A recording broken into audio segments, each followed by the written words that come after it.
Good morning and welcome, everybody. This is Joseph Sayoud reporting with Oz Arab Media, and today I'm joined by a special guest. Here with me today is Mr. Arthur George, the manager of building and facilities at the Australian National Maritime Museum. He is here to discuss the Welcome Wall, which is approaching its 25th year anniversary, having been opened in 1999. We will also discuss its overall importance to not just himself, but also to the wider community. First and foremost, Arthur, how are you doing today? Yeah, very well, Joseph. Thanks for asking. That's good to hear, man. So let's start things off. What does your Lebanese heritage mean to you and this wall as a whole? Thanks for your question, Joseph. My Lebanese heritage is a strong part of who I am. The culture, the language, and of course the food were important in my upbringing. My father and mother left Lebanon when they were young, but always carried their country of birth with them. They always spoke and still speak about their birthplace so fondly, and because they had sacrificed so much, it is very important to them that we also hold on to our heritage. The village my parents are from is a village called Friscorb in the north of Lebanon, nestled in the Kadisha Valley and part of the Skarta district in the northern governorate of Lebanon. I visited the village in 2018 for the very first time and instantly felt at home and instantly understood why my parents always still carry their connection to it. It's a beautiful place and is home to a lot of good people. Although Friscorb has only a population of approximately 800 people in Lebanon, we have a very large population in Australia, numbering somewhere between 10 to 15,000. And we are lucky enough to still have social events, making a strong, knit, tight community. Having that all part of, my upbringing brings the heritage, my Lebanese heritage, to the forefront and makes it so important. Yeah, definitely for sure. So, I mean, more on that and your heritage. How exactly did you end up in a position like this? The manager of building facilities at the National Maritime Museum. How did you land the role, and how long have you been doing it? Okay, so look, I haven't been doing the role for very long. I started off on a 12-month contract with the museum as the manager of security and work health and safety. It was a 12-month contract. At the end of that contract, I was offered an opportunity to work in a broader role as the manager of building and facilities, which allowed me to work across a broader range of areas within the museum, which I was happy to accept. And the role has been, very interesting and very challenging at times. And I suppose more so on the interesting side of it, the Welcome Wall, the museum's Welcome Wall, it was brought to fruition in 1999. We're approaching the 25th year anniversary. What sort of importance does it hold within the Lebanese community specifically, and even just migration as a whole?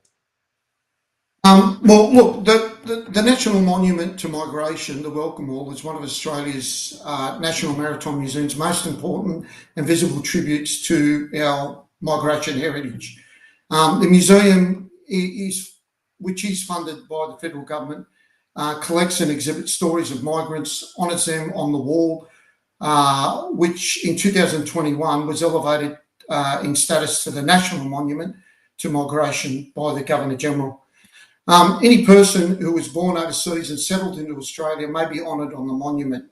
It's just not for the Lebanese. It was launched, as you said, 25 years ago in 1999, and it currently features over 34,000 names from approximately 140 countries on over 90 bronze panels which runs down the northern promenade of the museum, which faces out to Piermont Bay.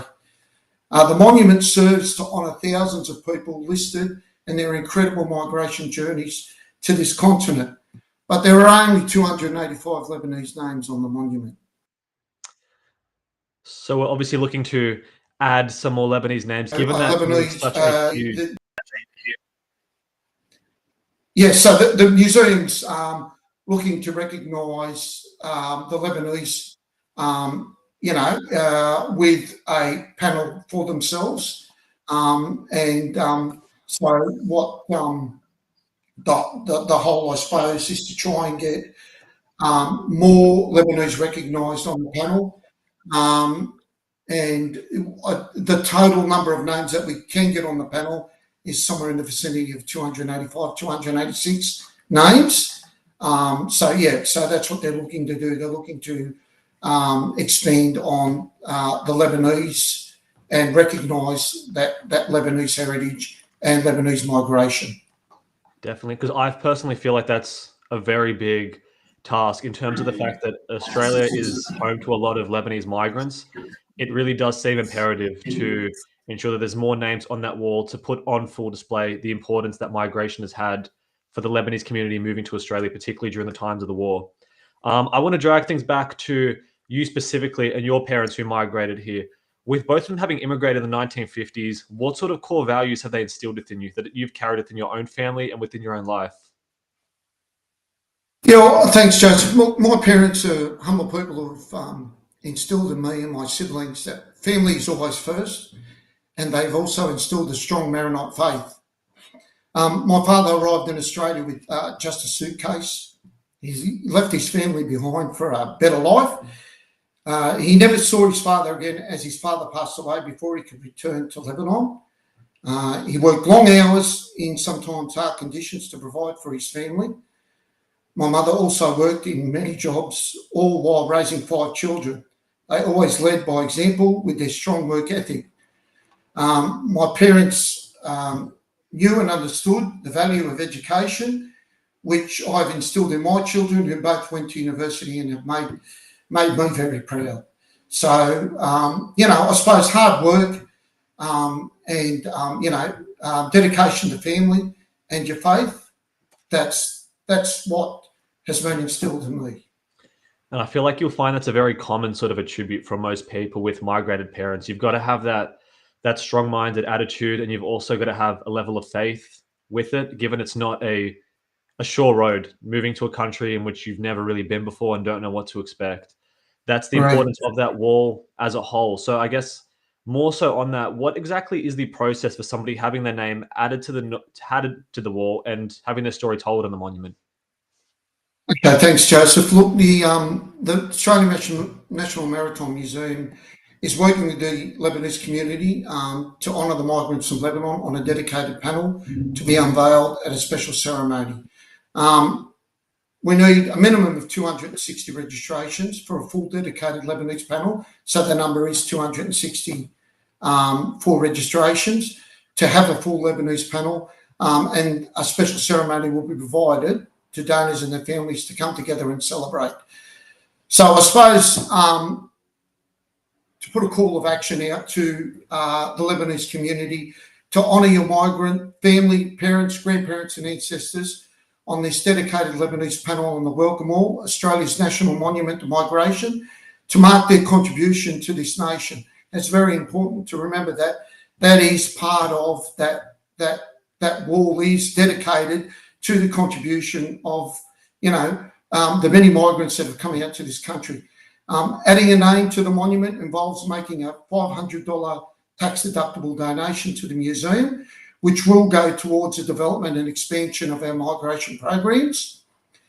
Registrations are now open, and to register, you just have to visit www.sea, which is sea.museum/Lebanese, or by calling 02 9298 3777, and you'll speak to the wonderful Robert on the other end of the line. And there are also gift certificates that are also available to send to loved ones. Of course, yep. So if anybody who wants to have their name added to the wall or somebody they love added to the wall, that's the process you would go by. The next unveiling ceremony for Australia's National Monument to Migration, as mentioned, will be unveiling 686 new names, representing 47 different countries. 10 of those are going to be from Lebanon, and that's going to be on the 11th of May. Just one last closing out question, I suppose. Why would somebody want to have their name added to the wall? What is the overall importance that would carry, having their name added to the migration wall? I think it's recognition of migration, and I suppose it's recognition of what migrants have contributed to the Australian society. Most definitely. I could definitely see why, specifically, as mentioned earlier, given the hardships that a lot of Lebanese migrants faced, you're going to want to have some sort of something to show for it, whether that just be a name on the wall. As we've discussed, the importance of that carries way further than just a name on a wall. It's a national monument. It's been recognized as that. So, yeah. Any closing out statements? Anything you want to let us know before we end the interview? No, look, I think we've covered everything and appreciate the opportunity to come online and bring this to fruition and letting people know about this welcome wall. And I strongly appeal to the Lebanese community to get behind it because recognition is a good thing, and it just pushes that forward. Yeah, 100% agree. So it's been our pleasure, Arthur. Thank you for your time. And for all Oz Arab Media listeners, we will be attending the event on the 11th of May. We'll be reporting on it live. So stay tuned for that. That's going to be in 2 weeks' time. Arthur, you've been a pleasure. Thank you. All the best. Thanks, Joseph. All No the problem. best. Thank you, mate. See ya. Bye.